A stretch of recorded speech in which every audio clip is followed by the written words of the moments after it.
तर नमस्कार मंडळी, स्वागत आहे तुमचं आपल्या नवीन एका मिनी व्लॉगमध्ये. आणि आजच्या मिनी व्लॉगची सुरुवात होती आपल्या दुकानातून. तर मंडळी आज गिऱ्हाईक काही जास्त नव्हतं, त्यामुळे मम्मी पण आराम करत होती. आणि आज खूप दिवसानंतर सार्थक देखील कॉलेजवरून आला होता आणि मी मात्र बेत केला आज मस्तपैकी वडा रस्सा खायचा. आणि आमच्या मम्मीच्या हाताची चव अगदी सुरेखच आहे, त्यामुळे वडा रस्सा अगदी पोट भरून खाल्ला. आणि त्यानंतर बघा, तुम्हाला आजच्या व्लॉगमध्ये कोण बघायला मिळेल. आज खूप दिवसानंतर मिलिंदजी खैरे तुम्हाला आज आपल्या मिनी व्लॉगमध्ये बघायला मिळतील. खूप दिवसानंतर गावी आला होता, मुंबईला होता आणि आता गावी आला होता आणि आपल्याला भेटायला आला होता. आणि आपण बघतोय तर काय हळूहळू आपली मित्रमंडळी देखील जमा व्हायला सुरुवात होईल.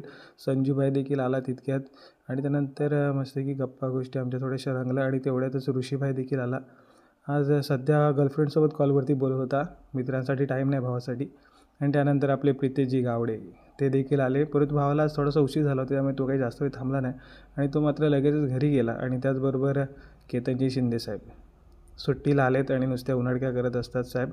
आणि मंडळी आम्ही गेलो होतो ऋषी भावाकडे, कारण आपल्या स्पर्धेच्या बॅनरचं काम देखील आपल्याला करायचं होतं, त्यामुळे तिथेच होतो आपण रात्रभर. तर मंडळी आजच्यापुरती एवढंच. भेटूया पुन्हा एकदा नवीन एपिसोडमध्ये. तोपर्यंत टाटा, बाय बाय.